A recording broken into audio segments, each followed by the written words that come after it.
ito nga yung video na binidyo kanina. In-unbox ko to. Binalik ko para next time. Gagawa tayo ng bagong line box sa mga squishies ko.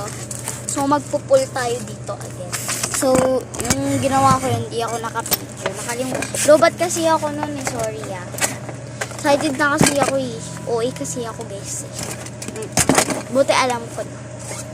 Joke lang, syempre. So, pull tayo. Ihalo-halo muna natin siya. So, nasa pouch ko siya, Yana, which is my name.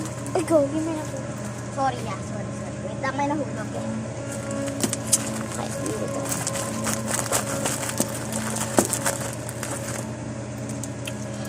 We're gonna make, anong tawag dito? Basta para siyang PJs ko pakita. Ito, parang ganito siya. PJs. Ayan o, shorts. PJs ko. Ayan yung drawing ko, guys. Malinis to. Yan. Drawing ko yan. Wait lang. Yan. Meron ka pa siyang ka-partner. Meron pa siyang ka-partner. So, kunin natin yung ano niya.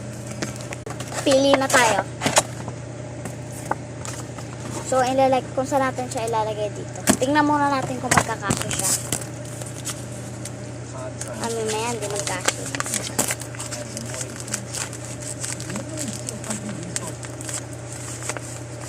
Kasya naman. Masikip nga lang siya. Masikip, be. Sobrang sikip. Pero okay lang yan. So, sa packaging naman, siguro ito na lang. Sulatan lang natin siya. Siguro message. Alam ko kasi kung anong tawag dun eh. So, lagay ko na lang blind box. Okay, orange. Sulat ko lang. Sulat lang natin.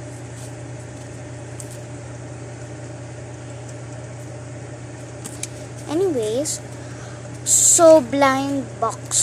Tama ba spelling ko?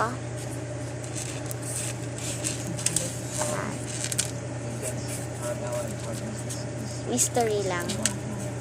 Ko rin tawag yan. Blind box. Tapos sa likod, yung ilalagay natin. Kulay pink. Kulay pink, blue. Yan. Natin siya dito.